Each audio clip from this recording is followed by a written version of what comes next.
The Housing Development Board's annual deficit rose to nearly $2 billion in the financial year ending 2019, and that's an increase from $1.7 billion in the previous year.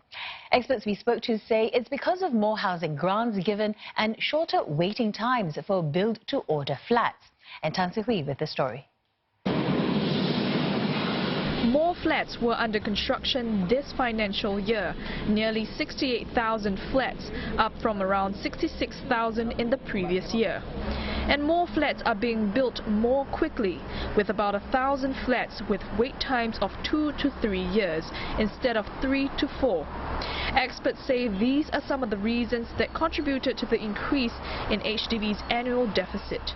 When people buy, they don't pay the full lump sum for the purchase of the flat. They only pay a small amount, and then the rest will be on a deferred payment scheme. So if HDB continues to roll out more BTO, that means the so-called deficit that they will have will actually grow along the years. According to HDB's annual report, its deficit has been growing over the years since 2015, up from $1.6 billion. Some of the deficit came from upgrading works at around $500 million, but the bulk was from home ownership at around $1.4 billion for 2 straight financial years. For 2018 to 2019, that's mostly because more grants were given out and fewer flats sold. We know that because of the increase in the income ceiling as well as the higher grants that was announced in September, HDB said that they will build more flats in 2020. So it means that their deficit, we could see possibly an increase in their deficit for the next FY.